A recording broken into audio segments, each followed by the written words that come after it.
இயல்பை விட அதிகமாகவும் 16 மாவட்டங்களில் இயல்பாகவும் 6 மாவட்டங்களில் இயல்பை விட குறைவாக மழை பெய்துள்ளது பதிவாகியுள்ளது. இந்த குறைவாக பதிவானது வந்து தஞ்சாவூர், புதுக்கோட்டை நீங்களாக டெல்டா மாவட்டங்களில் இயல்பை விட குறைவாக மழை பதிவாகியுள்ளது. கடந்த ஆண்டை பொறுத்தவரை கடந்த ஆண்டு இந்த ஆண்டை கம்பேர் பண்ணும் பொழுது தமிழக அளவில் இயல்பை விட அதிகமாக இருந்திருக்கு. கடந்த ஆண்டை விட இந்த ஆண்டு அதிகமாக இருக்கு. கடந்த ஆண்டு 8% இயல்பை விட அதிகம், இந்த ஆண்டு 14% இயல்பை விட அதிகம். சென்னை மாவட்டத்தை பொறுத்தவரையில் கடந்த ஆண்டு 74% இயல்பை விட அதிகம், இந்த ஆண்டு 43% இயல்பை விட அதிகம். வடகிழக்கு பருவமழை பொறுத்தவரையில் கேரளா, தமிழகம், தெற்கு கர்நாடகா, ராயலசீமா மற்றும் ஆந்திர பிரதேசம் இது மொத்தமாக உள்ளடங்கிய பகுதிகளை பொறுத்த வரைக்கும் இயல்பை விட மழை அதிகமாக பதிவாவதற்கு வாய்ப்புள்ளதாக தெரிவிக்கப்பட்டிருக்கிறது.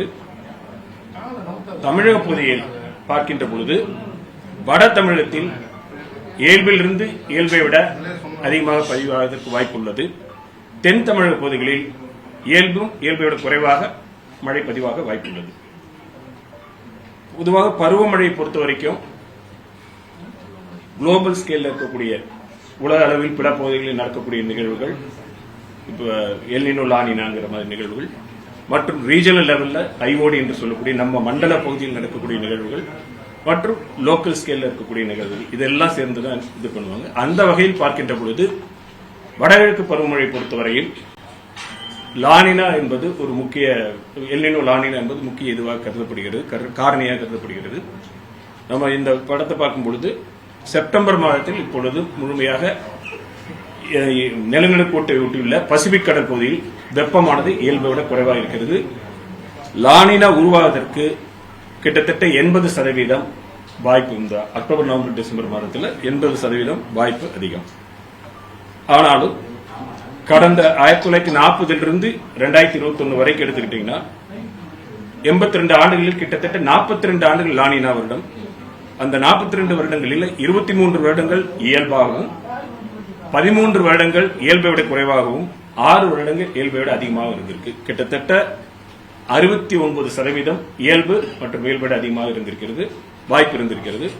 31% இயல்பை விட குறைவாக இருந்திருக்கிறது. லானினா மட்டும் ஒரு காரணமா சொல்ல முடியாது. ஏன்னா 2010, 2021 இது 2 லானினா வருடங்கள் தான். அந்த 2010, 2021 2010 43% இயல்பை விட அதிகம், 2021 63% இயல்பை விட அதிகம். ஆனா 2016 லானினா வருடமாக இருந்த பொழுது 62% இயல்பை விட குறைவு. சோ லானினா என்பது ஒரு காரணியா இருக்கலாம், ஆனா அந்தந்த வருடம் மற்ற ஃபேக்டர்ஸ் வச்சுதான் நம்ம சொல்ல முடியும். அந்த வகையில் இது வந்து நம்ம வடகிழக்கு பருவமழை என்பது தற்போது தென்னிந்திய பகுதிகளுக்கு தான் மொத்தமாக சொல்ற பார்க்கிறோம். அது வந்து இயல்பை விட அதிகமாக பதிவாக வாய்ப்பு இருக்கிறது. தமிழகத்தை பொறுத்த வரைக்கும் வட தமிழக பகுதிகளில் இயல்பை விட அதிகமாகவும், தென் தமிழக பகுதியில் இயல்பை விட சற்று குறைவாகவும் பதிவாக வாய்ப்பு இருக்கிறது. சென்னைக்குன்னு வந்து லாங் லைன் போர்காஸ்ட் இது பண்ணுவாங்க. வடகிழக்கு பருவமழை சொல்றது நம்ம வட தமிழகம் என்று சொல்லப்படுகிறோம். அந்த வகையில் இது பார்க்கணும். புயல் வந்து இந்த காலகட்டத்தில் வெகு காலத்துக்கு முன்பாக நம்ம கணிக்கணும். அது அந்த மாதிரி கணிக்கிறதுக்கான இன்னும் துல்லியத்தன்மையான மாடல்கள் கிடையாது. பொதுவாக நம்ம வந்து அந்தந்த காலகட்டத்தில் தான் இப்போ வந்து 4 வார காலகட்டம் எக்ஸ்டெண்டட் ரேஞ்ச் போர்காஸ்ட் இருக்கு. அந்த எக்ஸ்டெண்டட் ரேஞ்ச் போர்காஸ்ட்ல டிடெக்ட் பண்ணி அது தொடர்ந்து கண்காணித்து தெரிவிக்கப்படும். தற்பொழுதைய நிலவரப்படி இந்த வடகிழக்கு பருவமழையுடைய துவக்கம் என்பது பார்க்கின்ற பொழுது 4 வார காலகட்டத்துடைய அந்த போர்காஸ்ட் வச்சு பார்க்கும்பொழுது அக்டோபர் மத்தியில், அதாவது 3வது வாரத்து பகுதியை ஒட்டி துவங்குவதற்கான வாய்ப்பு இருக்கிறது. அக்டோபர், நவம்பர், அக்டோபர் 31 அந்த இதை பொறுத்த வரைக்கும் பொறுத்த பொழுது 3வது வாரத்திலும் 4வது வாரத்திலும் மழை இருக்கு வாய்ப்பு இருக்கிறது. வழக்கமா டிசம்பர்ல சென்னை வந்து ஒரு பயமாவே இருக்கும் எல்லாருக்கும். இந்த முறை அந்த மாதிரி ஏதாவது தெரியுதா? இது 3 மாதத்துக்கான காலத்துக்கிட்டத்துக்கு இப்ப சொல்லியிருக்கோம். அக்டோபர், நவம்பர், டிசம்பர் 3மே சேர்ந்துதான். ஒவ்வொரு மாத முடிவில் வந்து அடுத்த மாதத்தில் வந்து நவம்பர் மாதத்தில் டிசம்பர் மாதத்தை பத்தி போர்காஸ்ட் இருக்கு. கடந்த முறை மழை பெஞ்சு நிறைய அளவுல வெள்ளம் அந்த மாதிரியான சூழல் வந்தப்ப வானிலையோட துல்லியம் குறித்து ஒரு சின்ன கேள்வி எழுப்பப்பட்டுச்சு. இந்த முறை வந்து முதலமைச்சர் ஆலோசனை கூட்டத்தில் பேசும்போது கூட அதை மேம்படுத்துறதுக்கான பணிகளை வந்து நாங்க மேற்கொண்டிருக்கோம். அதாவது மக்களுக்கு உடனுக்குடன் தகவலை தெரிவிக்கிறதுக்கான பணிகளை மேற்கொண்டிருக்கோம். வானிலை ஆய்வு மையம் வந்து அதை உறுதிப்படுத்துது. அதற்கான பணிகளை வானிலை ஆய்வு மையம் இது வந்து வானிலை வந்து தற்பொழுது நிலவரப்படி மிக துல்லியமாக வெகு காலத்திற்கு முன்பே கணிக்கக்கூடிய லெவலில் இன்னும் இந்த சயின்ஸ் கிடையாது.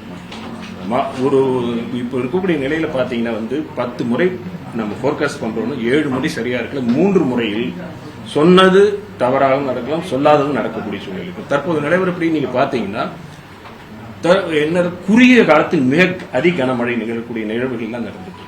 ரெண்டாவது, ஒரே பகுதியில் சென்னை இப்ப எடுத்துக்கிட்டீங்கன்னா, சென்னைங்கிற பகுதியை நீங்க எடுத்துக்கிட்டீங்கன்னா ஒரு பகுதிக்கும் இன்னொரு பகுதிக்கும் இடையில அதிக மழை அளவு இருக்கு. இந்த ஜூன் மாதத்திலே நீங்க எடுத்துங்க, ஜூன் மாதம் 8ஆம் தேதி நீங்க பாத்தீங்கன்னா 18ஆம் தேதி ஜூன் பாத்தீங்கன்னா Nungambakkam 8 centimetre 8 millimetre, Meenambakkam 7 centimetre. அதே மாதிரி இப்போ 23ஆம் தேதி இந்த மாசம் பாத்தீங்கன்னா ஆவடி 13 சென்டிமீட்டர், இங்க 7 சென்டிமீட்டர். சோ 2 விஷயங்கள் இதுல இருக்கு. நமக்கு வந்து குறுகிய காலத்தில் மிக அதிக கனமழை நிகழக்கூடிய நிகழ்வுகள் இருக்கின்றன.